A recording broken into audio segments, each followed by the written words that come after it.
அல்ஹம்துலில்லா அஷ்ஹது அல்லா இலாஹா இல்லல்லா வஹ்தஹு லா ஷரீக்க லஹு.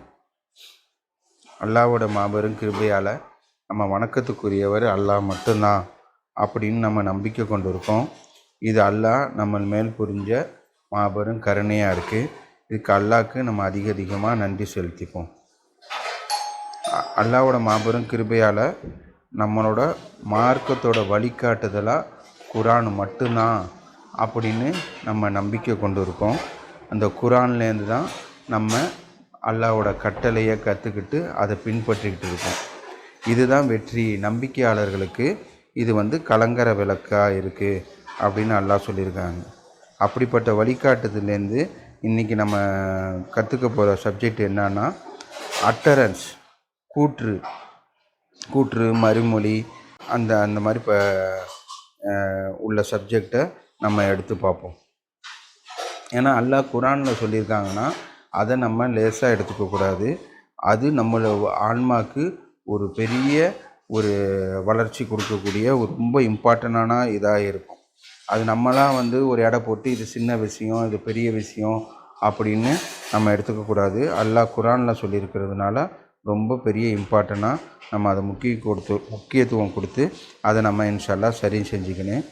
இன்ஷா அல்லாஹ் சூரா 33 வசனம் 70 அல்லாஹ் சரியான கூற்றையே கூறுங்க, உண்மையான கூற்றையே கூறுங்க அப்படின்னு சொல்லியிருக்காங்க. நம்பிக்கை கொண்டோரே உங்களைத்தான் கடவுள் பக்தி கொள்ளுங்கள், மேலும் சரியான கூற்று மட்டுமே கூறுங்கள். அவர் அப்போது உங்களுடைய காரியங்களை சீர் செய்வார், மேலும் உங்களுடைய பாவங்களை மன்னிப்பார். கடவுளுக்கும் அவருடைய தூதருக்கும் கீழ்ப்படிந்தவர்கள் மகத்தான ஒரு பெரும் வெற்றியால் வெற்றி களிப்பு அடைந்தனர் அப்படின்னு அல்லாஹ் சொல்கிறாங்க.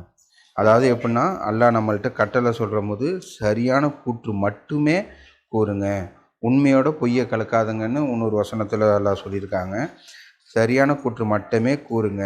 அப்படி நம்ம கூறுனா அல்லாஹ் நம்மளுக்கு என்ன பிரதிபலனாக தரான்னு சொல்லியிருக்காங்கன்னா, அப்போது உங்கள் காரியங்களை சீர் செய்வார், உங்களை பாவங்களை மன்னிப்பார் அப்படின்னு அல்லாஹ் சொல்லியிருக்காங்க. இப்படிப்பட்டவங்க தான் வெற்றி பெற்றவங்க அப்படின்னு சொல்கிறாங்க. நம்மளுக்கு சைத்தான் ஒரு கிசு படுமா. சின்ன எக்ஸாம்பிள், நம்ம ஒரு ஸ்கூலில் நம்ம ஊருக்கு போகிறதுக்காக ஸ்கூலில் பர்மிஷன் கேட்குறதுக்கு அதுக்கு நம்மளுக்கு 2 ஆப்ஷன் இருக்குது. இந்த வசனப்படி பார்க்கும்போது சரியான கூற்று கூறுனா அல்லாஹ் அந்த காரியங்களை சீர் செய்வேன் அப்படின்னு சொல்லியிருக்காங்க. அடிஷ்னலாக நம்ம பாவங்களை மன்னிப்பேன் அப்படின்னு நம்ம இந்த காரியம் செஞ்சால் நம்ம பாவங்கள்லாம் மன்னிக்குது, அதில் அல்லாவோட உதவி கொண்டு சீர் செய்கிறேன் அப்படின்னு சொல்லியிருக்காங்க. அதனால் நம்ம சரியான இதை தான் சொல்லணும்.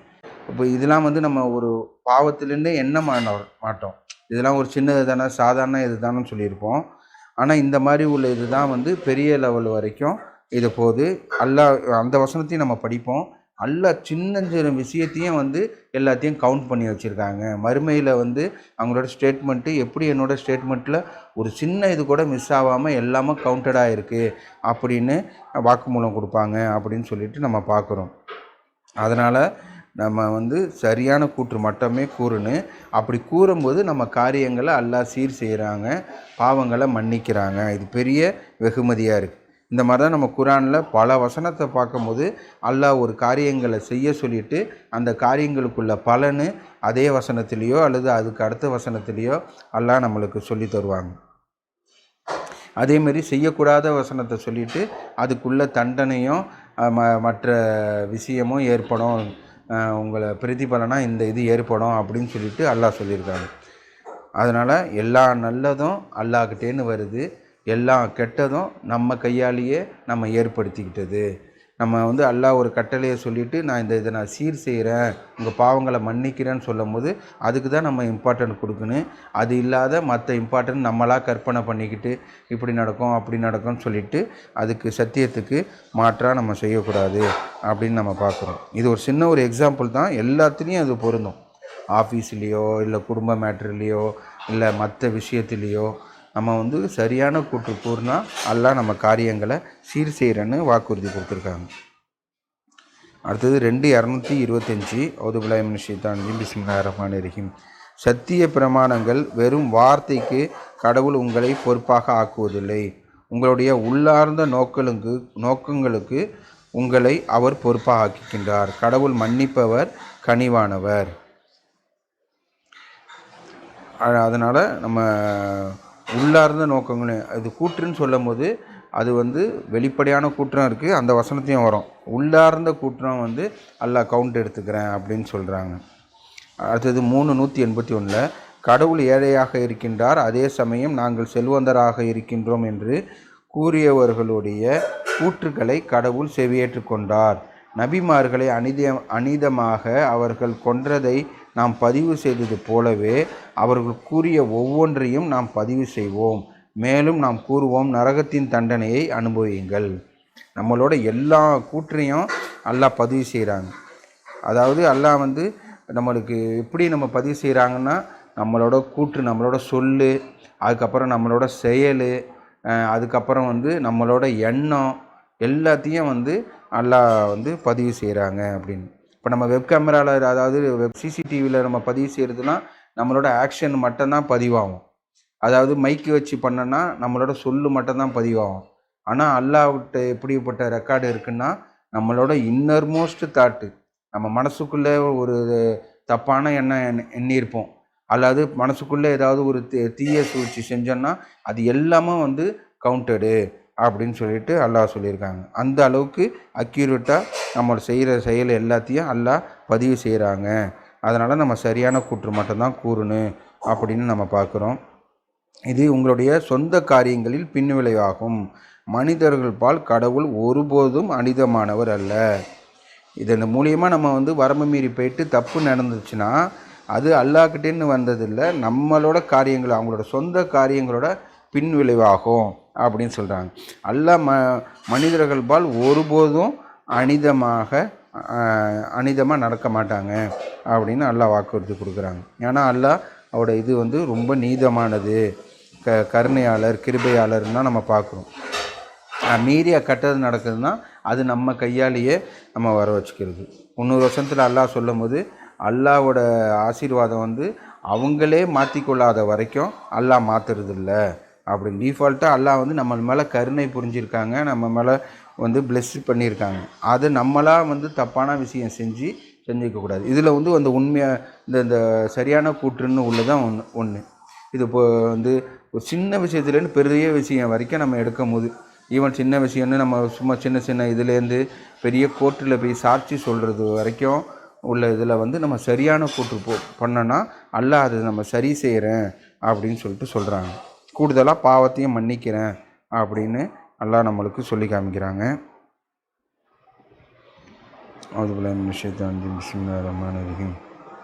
அந்நாளில் நம்ப மறுத்து மேலும் தூதருக்கு கீழ்ப்படியாதவர்கள் நாங்கள் தரைமட்டமாகி இருக்க வேண்டும் என்று விரும்புவார்கள். ஒரே ஒரு சொல்லை கூட கடவுளிடமிருந்து மறைக்கின்ற திறன் கொண்டவராக அவர்கள் இருக்க மாட்டார்கள். அல்லாஹ்கிட்டேன்னு எந்த விஷயமும் நம்ம மறைவானது இல்லை, அல்லாஹ் எல்லாத்தையும் அறிஞ்சிருக்காங்க அப்படின்னு நம்ம பார்க்குறோம். உங்களுடைய பகிரங்கமான கூற்று அவர் முற்றிலும் அறிந்திருக்கின்றார், மேலும் நீங்கள் மறைத்து வைக்கும் ஒவ்வொன்றையும் அவர் முற்றிலும் அறிகின்றார். அவர் கூறினார், வானங்கள் பூமியில் உள்ள ஒவ்வொரு எண்ணத்தையும் என் இரட்சகர் அறிந்திருக்கின்றார், அவர்தான் செவி மடுப்பவர், அனைத்தையும் அறிந்தவர். 1979 உண்மையில் அவன் கூறுவதை நாம் பதிவு செய்வோம், பின்னர் எப்போதும் அதிகரித்து கொண்டிருக்கும் தண்டனைக்கு அவனை நாம் உட்படுத்துவோம். பாவம் செய்வங்களோட கூற்று எல்லாத்தையும் பதிவு செய்கிறேன் அப்படின்னு சொல்கிறாங்க. எனவே நன்மையை கொண்டு அவர்களுடைய தீய காரியங்களை எதிர்கொள்வீராக, அவர்களுடைய கூற்றுக்களை பற்றி நாம் முற்றிலும் அறிவோம். அல்லாஹ் இது ஒரு தன்மையாக சொல்லியிருக்காங்க. நம்பிக்கையாளர்களோட தன்மையை சொல்லும் போது நன்மையை கொண்டு தீமையை எதிர்கொள்ளுங்க அப்படின்னு சொல்லியிருக்காங்க. இந்த மாதிரி நன்மையாக, அதாவது நன்னறியாளர்களோட தன்மை, முஸ்லீம்களோட தன்மை அப்படின்னு சொல்லிட்டு அல்லாஹ் குரானில் பல வசனத்தில் அது சொல்லியிருக்காங்க. இப்போ உதாரணத்துக்கு நம்ம போய் வேறு யார்கிட்டையாவது போய் யார் முஸ்லீம்னா யாருன்னு கேட்டால் அவங்க அவங்க தொப்பி போட்டிருப்பாங்க, தாடி வச்சுருப்பாங்க, இந்த கொஞ்சம் நீளமாக ஜுப்பா மாதிரி போட்டிருப்பாங்க, அரபியில் பேர் வச்சுருப்பாங்க, இப்படி தான் அடையாளம் சொல்லுவாங்க. ஆனால் இது முஸ்லீம்களோட அடையாளம் இது கிடையாது. முஸ்லீம்களோட அடையாளம்னா அவங்களோட செயலில். அவங்க வந்து இப்போ சின்னதாக இந்த வசனத்தில் பார்க்குறோம்ல, நன்மையை கொண்டு தீமையை எதிர்கொள்வாங்க, அவங்க சலாத்தை கடைப்பிடிப்பாங்க, ஜக்காத்தை கொடுப்பாங்க, கற்பை பாதுகாத்துப்பாங்க, பொய் சாட்சி சொல்ல மாட்டாங்க, வீண் பேச்சை தவிர்த்துப்பாங்க. இந்த மாதிரி முஸ்லீம்களோட தன்மையாக அல்லாஹ் வந்து குரானில் சொல்லியிருக்காங்க. அவங்க தான் முஸ்லீம். இப்போ நம்ம வந்து ஒரு முஸ்லீம்னா வந்து அவங்க பேரை வச்சுக்கிட்டோ இல்லது அவங்களோட தோற்றத்தை வச்சுக்கிட்டோ நம்ம வந்து முஸ்லீம்கள்னு அதெல்லாம் வந்து ஒரு பொய்யான ஒரு இது. அந்த மாதிரி தோற்றத்தில் உள்ளவங்களும் வந்து மாற்று இது செய்கிறோம். அந்த மாதிரி செய்கிறதும் பார்த்துருக்கோம். அதனால் தோற்றத்தை வச்சு நம்ம வந்து எந்த வித இதுவும் பண்ணக்கூடாது. அவங்களோட செயலை வச்சு தான் நம்ம வந்து பார்க்கணும் அப்படின்னு நம்ம பார்க்குறோம். இதை தான் வந்து அல்லாஹ் நம்பிக்கையாளர்களோட, அதாவது சப்மிட்டர்ஸ் முஸ்லீம்களோட தன்மைன்னு சொல்லிட்டு அல்லாஹ் சொல்லியிருக்காங்க. இதில் ஒன்று வந்து நன்மையை கொண்டு தீமையை எதிர்ப்பாங்க. உங்களுடைய கூற்றுக்களை நீங்கள் ரகசியமாக வைத்து கொண்டாலும் அல்லது அவற்றில் மறைத்தாலும் உள்ளார்ந்த எண்ணங்களை அவர் முற்றிலும் அறிந்தவராக இருக்கின்றார். அடுத்தது 14:24. இந்த வசனம் நம்ம நிறையா வாட்டி படிச்சிருக்கோம். இன்னும் நம்ம வந்து கடைப்பிடிக்க வேண்டியது இருக்குது. நல்ல வார்த்தைக்கு உதாரணமாக உறுதியாக பதிந்திருக்கும் வேர்கள் கொண்ட, மேலும் அதன் கிளைகள் வானளாவ உயர்ந்து நிற்கும் நல்லதொரு மரத்தை கடவுள் எடுத்து உரைக்கின்றார் என்பதை நீங்கள் கவனிக்கவில்லையா? அல்லது ஒரு நல்ல வார்த்தை வந்து ஒரு ஆழமாக பதிந்திருக்கும் வேர்கள் கொண்ட மரம் அப்படின்னு சொல்லிட்டு அல்லாஹ் உதாரணம் சொல்கிறாங்க. இதை மட்டும் நம்ம எடுத்து சிந்திச்சாலே நம்மளுக்கு ஒரு பெரிய படிப்பனை இருக்குது. நம்ம ஒரு மரத்தெல்லாம் பார்க்கும்போது ஒரு பெரிய ஒரு ஆலமரம் பல வருஷமாக வந்து வேறு ஊண்டி இருக்கிறதெல்லாம் நம்ம வந்து பார்க்குறோம். அந்த மாதிரி உள்ள ஒரு வார்த்தை ஒரு விஷயமும் சின்ன குழந்தையிலேருந்து யாருக்கிட்ட சொல்கிற மாதிரி இருந்தானோ நம்மளுக்கு 2 ஆப்ஷன் இருக்குது. அது நல்ல வார்த்தையும் இருக்குது, அதுக்கு அல்லாத மற்ற வார்த்தையும் இருக்குது. அதை நம்ம நல்ல வார்த்தையை தேர்ந்தெடுத்து நம்ம சொல்லும் போது ஒவ்வொரு வாட்டியும் வந்து நம்ம அந்த அப்படிப்பட்ட ஸ்ட்ராங்கான வேறு உள்ள மரம் மாதிரி அந்த வார்த்தை அவ்வளோ இதாக இருக்குது. ஏன்னா இது அல்லாவோட வாக்குறுதியாக இருக்குது. நம்ம வாழ்க்கையில் வந்து இப்போ சப்மிட்டர்ஸ், அதாவது முஸ்லீம்னா ஹாப்பியாக தான் இருக்குன்னு, அதாவது perfect happiness is submission to God alone. அல்லாஹ்க்கு மட்டும் நம்ம அடிபணியும் போது நம்மளுக்கு பரிபூர்ணமான மகிழ்ச்சி இங்கேயும் மறுமையிலையும் இருக்கும் போது, இங்கே நம்மளுக்கு பரிபூர்ணமான மகிழ்ச்சி நம்மளுக்கு கிடைக்கலன்னா அது வந்து நம்மளே நம்ம கையாலேயே வந்து விளைவிச்சுக்கிட்டதாக இருக்குது. அதில் இந்த மாதிரி உள்ளது நம்மளே வந்து டக்குன்னு வந்து நம்ம வந்து ஒரு வேறு வார்த்தையை, நல்ல வார்த்தை இல்லாமல் வேறு வார்த்தையை நம்ம யூஸ் பண்ணிடுறோம். அதுக்கப்புறம் ஆளுக்கு தகுந்த மாதிரி உள்ள வார்த்தையை யூஸ் பண்ணிடுறோம். இப்போ நம்மளுக்கு கீழே வேலை பார்க்குறவங்கன்னா அவங்களுக்கு கொஞ்சம் கடினமான வார்த்தையை நம்ம பேசுகிறது. அதுக்கப்புறம் வந்து ஒரு பணக்காரங்க ஒரு வசதியில் கம்மியாக உள்ளவங்களுக்கு தகுந்த மாதிரி வந்து பேசுகிறது. அந்த மாதிரிலாம் இல்லாமல் நல்ல வார்த்தையை உதாரணமாக சொல்லுங்கள். அதாவது நல்ல வார்த்தைக்கு உதாரணமாக ஆழ்ந்த வேறு உள்ள மரத்தை அல்லாஹ் எடுத்து வைக்கிறாங்க. அது தன் இரட்சகரால் திட்டமிட்டபடி ஒவ்வொரு பருவத்திலும் அது அதன் விளைச்சல்களை தருகின்றது. கடவுள் இவ்விதமாக அவர்கள் கவனத்தில் எடுத்து கொள்ளும் பொருட்டு உதாரணங்களை மனிதர்களுக்கு எடுத்து இருக்கின்றார். இதெல்லாம் ஒரு எக்ஸாம்பிளாக அல்லாஹ் சொல்கிறாங்க. பல வசனத்தில் வந்து அல்லாஹ் வந்து ஒரு எக்ஸாம்பிளை சொல்கிறாங்க. ஏன்னா அதில் ரொம்ப இம்பார்ட்டண்ட்டாக இருக்குது, அதில் நீங்கள் கவனம் கொள்ளுங்க, அதை நீங்கள் சரி செய்யுங்க அப்படின்னு. ஏன்னா அந்த அளவுக்கு அல்லாஹ் வந்து ஈஸியாக விளக்கி வச்சுருக்காங்க. ஒரு எக்ஸாம்பிள் சொல்லி இதேமாரி பல எக்ஸாம்பிள் அல்லாஹ் குரானில் சொல்லியிருக்காங்க. இதை வந்து ஒரு எக்ஸாம்பிள் சொல்லி இதை நீங்கள் பின்பற்றுங்க, இந்த மாதிரி உங்களுக்கு பலன் கிடைக்கும். மேலும் கெட்ட வார்த்தை உதாரணமும் பூமியில் மட்டத்தில் துண்டிக்கப்பட்டிருக்கும் கெட்டதொரு மரமாகும். அதனை நிற்க வைக்கும் வேர்கள் எதுவும் அதற்கு இருக்காது. ஈஸியாக வந்து ரிமூவ் பண்ணிவிடுவாங்க. இது நிறைய சந்தர்ப்பத்தில் பார்க்கலாம். எல்லாத்துலேயும் நம்ம எந்த டிபார்ட்மெண்ட்டில் எடுத்தானோ இந்த மாதிரி ஒரு நல்ல ஒரு வார்த்தை சொல்லி உள்ளவங்க வந்து நிலச்சி இருப்பாங்க.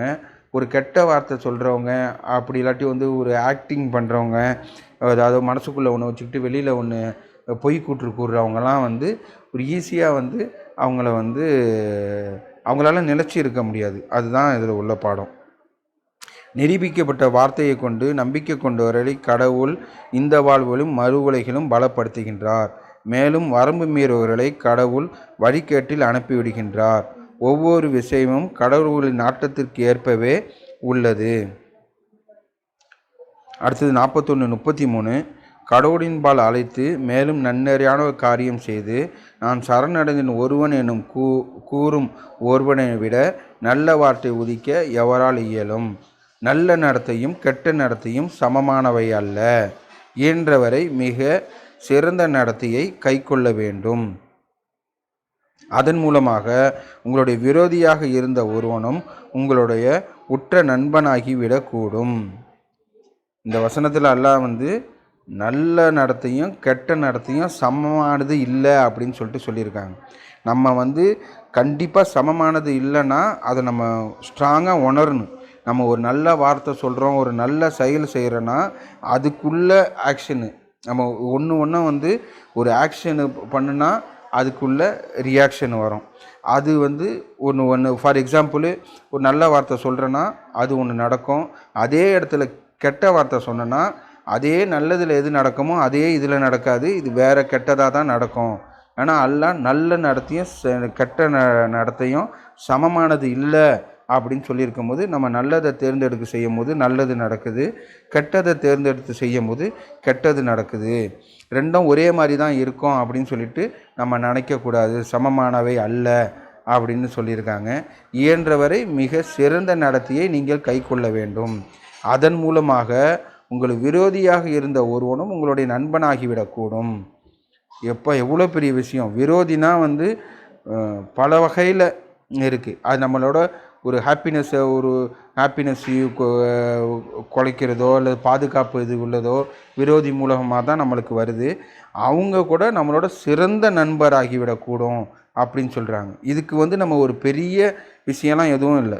நம்ம நடத்தையில் ஒரு நல்ல நடத்தை பதில் கூறும் போது கெட்ட சொல்லு இருக்கும் போது அதை நீக்கிட்டு அதில் நல்ல சொல்லாக தேர்ந்தெடுத்து நம்ம சொல்லும் போது இப்படிப்பட்ட பெரிய விஷயத்தை அல்லாஹ் நம்மளுக்கு கொடுக்குறாங்க. இந்த விஷயம் எல்லாராலையும் செய்ய முடியாது. அதுக்கு அல்லாஹ் 41:35 உறுதிப்பாட்டோடு தொடர்ந்து இருப்பவர்களை தவிர எவரும் இதனை அடைந்துவிட முடியாது. இதுக்கு நம்ம உறுதிப்பாடு ரொம்ப முக்கியம். அது அல்லாஹ்வோட கட்டளையை பின்பற்றுறது மூலியமாக தான் நம்ம அடைய முடியுது. உறுதியோடு தொடர்ந்து இருப்பவர்களை தவிர எவரும் இதனை அடைந்துவிட முடியாது.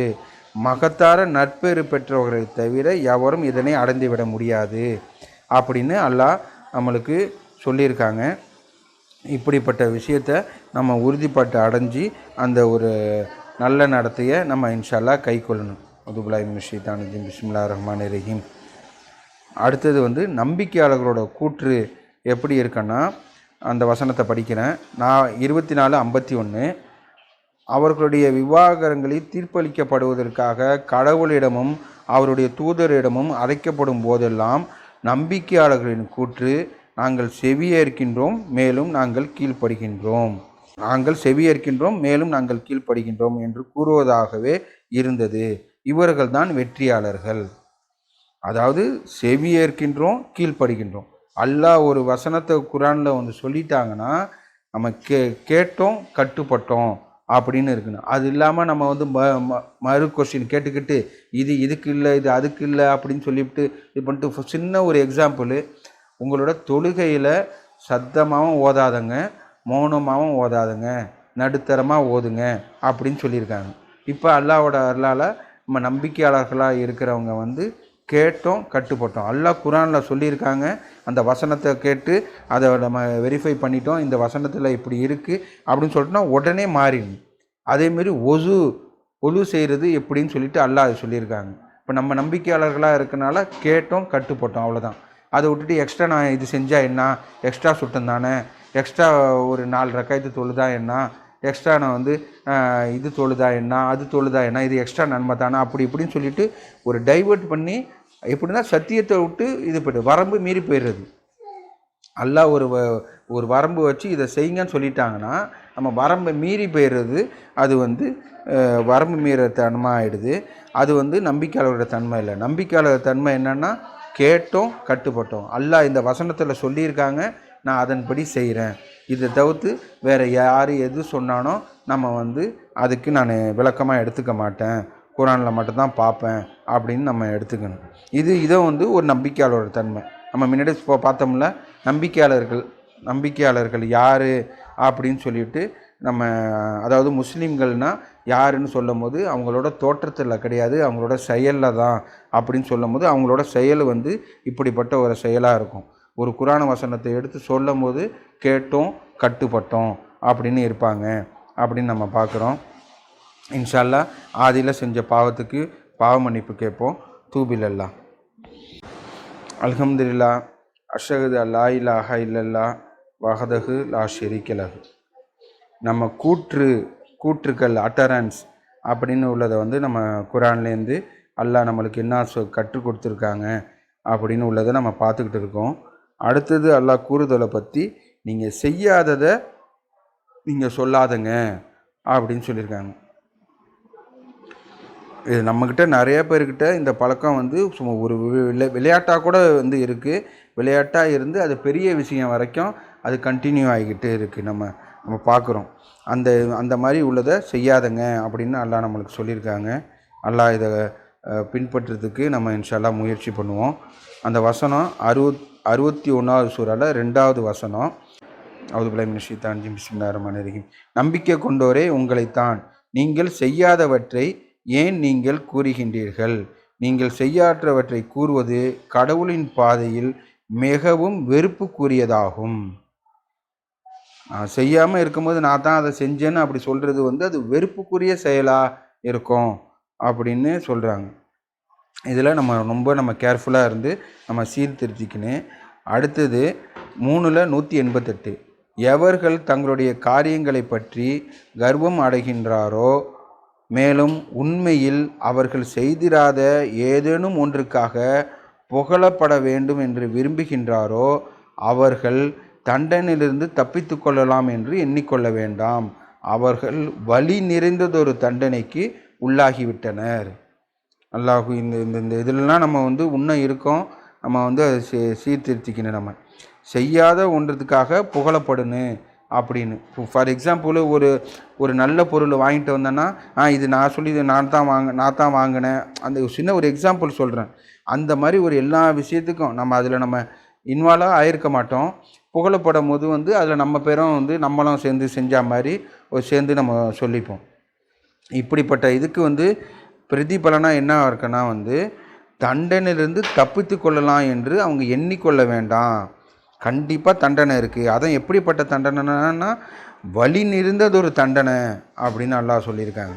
அதனால் நம்ம செய்திராத ஏதேனும் ஒன்றுக்காக நம்ம புகழப்படணும்னு நம்ம வந்து ஆசைப்படக்கூடாது அப்படின்னு நம்ம பார்க்குறோம். அதுக்கப்புறம் இந்த குர்ஆனை பற்றி சொல்லும் போது, அவுது பில்லாஹி மினஷ் ஷைத்தானிர் ரஜீம். பிஸ்மில்லாஹிர் ரஹ்மானிர் ரஹீம். இது கண்ணியமானதொரு தூதரின் கூற்றாகும், ஒரு கவிஞரின் கூற்று அல்ல. அரிதாகவே நீங்கள் நம்பிக்கை கொள்கின்றீர்கள், அன்றி ஒரு தோஷியக்காரனும் அல்ல. அரிதாகவே நீங்கள் கவனத்தில் கொள்கின்றீர்கள், பிரபஞ்சத்தின் இரட்சகரிடமிருந்து வந்த வெளிப்பாடு அப்படின்னு சொல்லிட்டு குர்ஆனை பற்றி அல்லாஹ் சொல்லும் போது, இது வந்து ஒரு கவிஞரின் கூற்று அல்ல அப்படின்னு, தோஷியக்காரரின் கூற்று அல்ல அப்படின்னு சொல்லிட்டு, இது கண்ணியமான தூதரின் கூற்று, அல்லாஹ்கிட்டேருந்து பிரபஞ்சத்தின் இரட்சகரிடமிருந்து உள்ள வெளிப்பாடாக இருக்குது அப்படின்னு சொல்லியிருக்காங்க. அடுத்தது அதே வசனத்திலேயே அல்லாஹ் சொல்லும் போது, இது இல்லாத வேறு எதையாவது சொல்லியிருந்தால் அவங்கள தண்டிச்சிருப்போம் அப்படின்னு சொல்லிட்டு உள்ள வசனத்தை சொல்லியிருக்காங்க.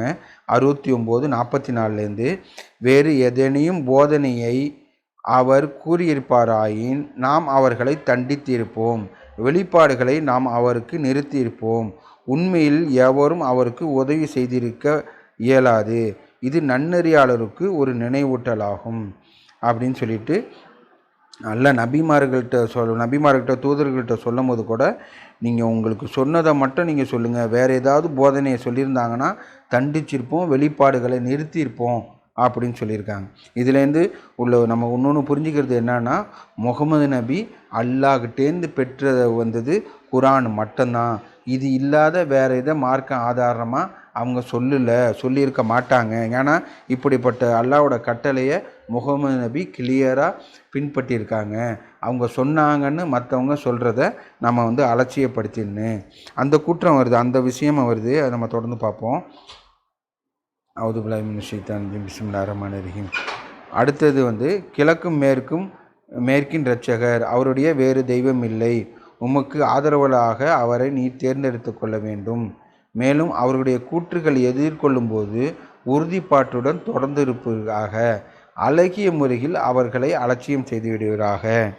நம்ம ஒரு அறியாதவர்களை பேசும்போது அல்லது மற்ற விஷயம் சொல்லும் போதெல்லாம் அல்லாஹ் எப்படி மறுமொழி அளிக்கணும் அப்படின்னு சொல்லியிருக்காங்க. நம்மளும் அறியாதவர்கள் பேசுகிறாங்கன்னா நம்மளும் அந்த அறிவு இல்லாமல் நம்மளும் அவங்களுக்கு பேசுகிறோன்னு சொல்லிவிட்டு அல்லாஹ் சொன்ன இதை மீறுற மாரி உள்ள கெட்ட வார்த்தை சொல்கிறதோ இல்லது மற்ற வேறு நல்ல வார்த்தைக்கு பதில் மற்ற வார்த்தையை நம்ம சொல்கிறதோ அந்த மாதிரி போயிடக்கூடாது. அவங்கள அலட்சியப்படுத்திடணும். அதுவும் எப்படின்னா ஒரு அழகிய முறையில் அவங்கள அலட்சியப்படுத்திடுங்க, இக்னோர் பண்ணிவிடுங்க அப்படின்னு சொல்லியிருக்காங்க. அதுக்கப்புறம் 6:112 இது ரொம்ப முக்கியமான வசனம். அவுதுபில்லாஹி மினஷ் ஷைத்தானிர் ரஜீம் பிஸ்மில்லாஹிர் ரஹ்மானிர் ரஹீம். ஒவ்வொரு நபியுடைய விரோதிகளும் மானிடர் மற்றும் ஜின்களில் உள்ள சாத்தான்கள் ஏமாற்றி கொள்ளும் பொருட்டு ஒருவரிலிருந்து மற்றவர்கள் அலங்காரமான வார்த்தைகளை உருவாக்கி கொள்ள நாம் அனுமதித்துள்ளோம். உம்முடைய இரட்சகர் நாடியிருந்தால் அவர்கள் அதனை செய்திருக்க மாட்டார்கள். நீர் அவர்களையும் அவர்களுடைய புனிந்தோர்களையும் அலட்சிய செய்திட வேண்டும். முன்னாடி வசனத்தில் நம்ம கிளியராக பார்க்குறோம். அதாவது எதுனா 69:44 உள்ளது. இதை தவிர வேறு ஏதாவது போதனையை சொல்லியிருந்தாங்கன்னா அவங்கள தண்டிச்சிருப்போம், வெளிப்பாடுகளை நிறுத்தியிருப்போம் அப்படின்னு அல்லாஹ் சொல்கிறாங்க. அடுத்தது 6:112 என்னன்னா, நபிமார்கள் உள்ள விரோதிகள் அலங்காரமான வார்த்தையை ஏமாற்றி கொள்ள அவங்க இட்டுக்கட்டப்பட்ட பல செய்தியை சொல்லுவாங்க அப்படின்னு சொல்லிட்டு நம்பிக்கையாளர்களாக நம்ம அப்படிப்பட்ட புனிந்தவர்களையே அலட்சியம் செய்திருன்னு அப்படின்னு அல்லாஹ் சொல்லியிருக்காங்க. அந்த மாதிரி இப்படிப்பட்ட ஒரு அட்டரன்ஸ், இப்படிப்பட்ட கூற்றுக்களை அவங்க இதெல்லாம் நபி சொன்னாங்க, இவர் இன்னார் சொல்லி நபி சொன்னாங்கன்னு அவங்க அந்த கூற்றுக்கள்லாம் சொல்லும் போது நம்ம அதை அலட்சியப்படுத்தின்னு அப்படின்னு அல்லாஹ் நம்மளுக்குள்ள விஷயமாக சொல்லியிருக்காங்க. ஒரு விஷயத்தை சம்பவம் சொல்லிவிட்டு இது நீங்கள் நடக்கும் போது உங்களோட ஆக்ஷன் இப்படி இருக்குன்னு அலட்சியப்படுத்தின்னு அப்படின்னு. இப்போ குரானுக்கு உள்ள மாற்றமாக உள்ளதை வேறு இதுலேருந்து நம்ம எடுத்து சொல்லும் போது நம்மளோட விஷயம் என்னன்னா இதெல்லாம் நான் மார்க் ஆதாரமாக எடுத்துக்க மாட்டேன் அப்படின்னு சொல்லிட்டு இக்னோர், அலட்சியப்படுத்திடுங்க அப்படின்னு சொல்லியிருக்காங்க. அவுதுபில்லாஹி மினஷ் ஷைத்தானிர் பிஸ்மில்லாஹிர் ரஹ்மானிர் ரஹீம். அதுக்கப்புறம் மனிதருக்கிடையில் இந்த வாழ்வை குறித்து தன்னுடைய வார்த்தைகளால் உம்மை கவரக்கூடும். மேலும் அவன் தீவிரமான எதிரியாக இருக்கின்ற அதே சமயம் தன்னுடைய உள்ளார்ந்த எண்ணங்களை கடவுள் சாட்சியாக அழைக்கக்கூடும். தன்னுடைய வெளிப்பாடுகளை கேலி செய்பவர்களை நீங்கள் கண்டால், இதுவும் ரொம்ப முக்கியமான விஷயம். ஒரு செயல் நடக்கும், அதுக்கு நம்மளோட ஆக்ஷனு எப்படி இருக்குன்னு அப்படின்னு அல்லாஹ் சொல்லியிருக்காங்க. ஃபார் எக்ஸாம்பிள் நம்மளுக்கு ரோட்டில் போகும்போது சொல்லுவாங்க, அங்கே ரெட்டு சிக்னல் இருந்துச்சுன்னா நீங்கள் கரெக்டாக அந்த இடத்துல நிறுத்தின்னு, க்ரீன் சிக்னல் இருக்கும்போது போகணும் அப்படின்னு சொல்கிற மாதிரி ஒரு குழந்தைக்கு சொல்லி கொடுக்குற மாதிரி அல்லாஹ் நம்மளுக்கு ஒரு விஷயத்தையும் சொல்லி கொடுக்குறாங்க. அதை நம்ம தான் அதை ஆக்ஷனாக எடுத்து அதை செயல்படுத்தணும். இதுக்கு முன்னாடி உள்ள என்ன விஷயம் நம்ம பார்த்தோன்னா, நபிமார்களுடைய விரோதிகள் அலங்காரமான வார்த்தையை சொல்லி அவங்க சொல்லுவாங்க. அப்படிப்பட்ட புனிந்துரைகளை நீ அலட்சியப்படுத்தணும். அது புனிந்துரையாக எப்படின்னு நம்ம பார்க்கும்போது குரானோட கம்பேர் பண்ணி பார்க்கணும். குரான் மட்டும்தான் மார்க்கத்தோட ஒரே மூலாதாரமாக அல்லாஹ் நம்மளுக்கு கொடுத்துருக்கும் போது அதுக்கு நம்ம மாற்றமாக இருக்கும் போது அப்படிப்பட்ட புனிந்துரைகளை நம்ம அலட்சியம் செய்திடணும் அப்படின்னு சொல்லிட்டு ஒரு ஆக்ஷனுக்கு ரியாக்ஷன் என்ன பண்ணணும்னு அல்லாஹ் சொல்லியிருக்காங்க. இந்த வசனத்துலேயும் அதே மாதிரி சொல்லியிருக்காங்க. 6:68 நம்முடைய வெளிப்பாடுகளை கேலி செய்பவர்களை நீங்கள் கண்டால் அவர்கள் வேறொரு விஷயத்திற்கு ஆத்திடும் வரை நீர் அவர்களை தவிர்த்து கொள்ள வேண்டும். சாத்தான் உம்மை மறக்கும்படி செய்துவிட்டால் பிறகு உமக்கு ஞாபகம் வந்தவுடன் அத்தகைய தீய மக்களுடன் அமர்ந்து இருக்காதீர். அந்த மக்களின் கூற்றுகளுக்காக நன்னறியாளர்கள் பொறுப்பாக மாட்டார்கள். ஆனால் அது அவர்களுக்கு நினைவூட்ட உதவக்கூடும். ஒருவேளை அவர்கள் காப்பாற்றப்பட்டு விடலாம். அதாவது அல்லாவோட வெளிப்பாடுகள், அதாவது அல்லாவோட வசனத்துக்கு ஒரு கேலியும் செய்கிற மாதிரி ஒரு விஷயம் இங்கே நடந்துச்சுன்னா அங்கே நீங்கள் அமர்ந்து இருக்காதுங்க அப்படின்னு நம்மளுக்கே அது உணரும். இது ஒரு விஷயம் நடக்கும்போது இது குரான வசனத்துக்கு மாற்றமாக உள்ளது இருக்கான்னு. அந்த மாதிரி இருக்கும்போது அப்படிப்பட்ட இடத்துல நீங்கள் அமர்ந்து இருக்காதுங்க. அங்கேருந்து நீங்கள் அவங்க வேறு விஷயம் அவங்க சப்ஜெக்டை மாற்றுற வரைக்கும் நீங்கள் அங்கே அமர்ந்து இருக்காதுங்க அப்படின்னு அல்லாஹ் ஒரு ஆக்ஷனுக்கு நம்மளோட இது ரியாக்ஷன் எப்படி இருக்குன்னு அப்படின்னு சொல்லியிருக்காங்க. சப்போஸ் நீங்கள் மறந்துட்டா கூட ஞாபகம் வந்தோடனே நீங்கள் எந்திரிச்சு வெளியில் ஏறிடுங்க அப்படின்னு. ஏன்னா நம்ம ஒரு கூட்டத்தில் இருக்கோம், அங்கே அல்லாஹ் நபி சொன்ன மாதிரின்னு சொல்லிவிட்டு வேறு எதையோ சொல்கிறாங்க. குரானில் இல்லாததை நபி அப்படி செஞ்சாங்க, நபி இப்படி செஞ்சாங்க, அப்படி இப்படின்னு சொல்லிவிட்டு ஒரு இட்டுக்கட்டப்பட்டு ஒரு குரான் வசனத்துக்கு மாற்றமாக உள்ளதை நபி சொன்னாங்கன்னு சொல்லிக்கிட்டு இருக்கும்போது நம்ம அங்கே உட்காந்துருக்கோம். அந்த விஷயத்தை நம்ம கேட்டுவிட்டோன்னா மறுபடியும் நம்ம அந்த கூட்டத்தில் உட்காரக்கூடாது, உடனே எந்திரிச்சு வெளியில் வந்துடணும். அப்படி எந்திரிச்சு வெளியில் வந்தால் நம்மளும் எந்திரிச்சு வெளியே வரும்போது அல்லாஹ்வோட கட்டளையை நம்ம பின்பற்றுறோம், அது மற்றவங்களுக்கும் உதவும் அப்படின்னு அல்லாஹ் சொல்கிறாங்க. ஆனால் அது அவர்களுக்கு நினைவூட்டக்கூடும், ஒருவேளை அவர்கள் காப்பாற்றி விடலாம் அப்படின்னு சொல்லிட்டு அல்லாஹ் சொல்லியிருக்காங்க. இது நம்ம செயல் அல்லாஹ்வோட அருளால் நம்மளுக்கும் பலனாக வருது, மற்றவங்களுக்கும் ஒரு நினைவூட்டலாக ஆகுது அப்படின்னு உள்ளதை பார்க்குறோம். இந்த மாதிரி நிறைய இன்னும் பாதி தான் பார்த்துருக்கோம், இன்னும் நிறையா இருக்குது. அட்டரன்ஸ் கூற்றுகள் அப்படின்னு சொல்லிட்டு நம்ம குரான் ஆப்பில் நம்ம சர்ச் பண்ணும்போது நிறைய வசனம் வருது. அதில் நம்ம ஒரு சின்ன விஷயம்னு நினச்சிக்கிட்டு இருக்கிறதெல்லாம் அல்லாஹ் ரொம்ப பெரிய இம்பார்ட்டண்ட்டாக சொல்லியிருக்காங்க. அதனால் அல்லாஹ் நம்மளுக்கு கட்டளை ஏற்ற மாதிரி நம்மளோட அட்டரன்ஸ் கூற்றுக்களை நம்ம கரெக்டாக சீர் செஞ்சுக்கிட்டு சரியான கூற்றை, உண்மையான கூற்றை நம்ம கூறி இம்மையிலையும் மறுமையிலையும் வெற்றி பெறத்துக்கு அல்லாஹ் நம்மளுக்கு அருள் புரியட்டும். தொழுகை நிலைநாட்டுவோம். வக்கீமுஸ் ஸலாத்.